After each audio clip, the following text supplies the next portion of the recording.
Hello and welcome to today's devotion. I'm Noel Sanderson. I'm the Associate Dean at the Graduate School and Director of our online MA programs. Today's text I'm taking from 1 Samuel chapter 2 from verse 12. Now the sons of Eli were worthless men. They did not know the Lord.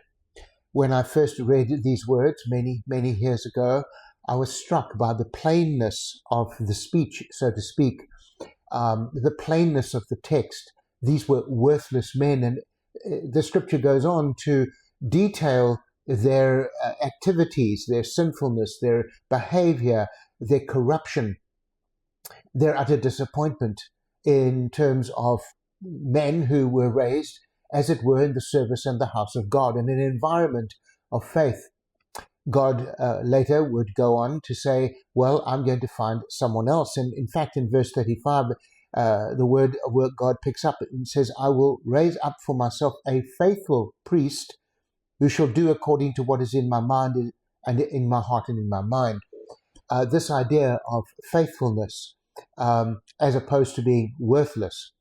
I remember many years ago, I took on the leadership of a church in South Africa and a campus and a not-for-profit ministry when the founding pastor had moved on.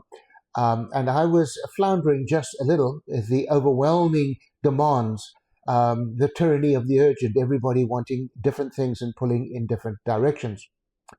Soon after taking over, I went to a conference in Jerusalem, and the keynote speaker was a man that I knew very well. He'd often preached in the church. So he, on the day, he turned around, he saw me in the audience, and he beckoned me over and wanted to know how I was doing. He knew what had been going on and the transition in leadership. And he looked at me and he said these words, Noel, make sure that you do commanded work. It hit me like the proverbial ton of bricks. Do commanded work in a world where every day was filled with the demands of many people. And there was God sitting in heaven waiting for me to hear and determine what is in the heart and the mind of God for my situation, for my everyday call to pastor churches under my responsibility. And I think that that's my simple word of encouragement to you today. God knows your context. He knows your circumstances. He knows the needs of the people that you are over in some sort of spiritual leadership. But at the end of the day, take a little time, take enough time to find yourself plugging into the heart and the mind of God.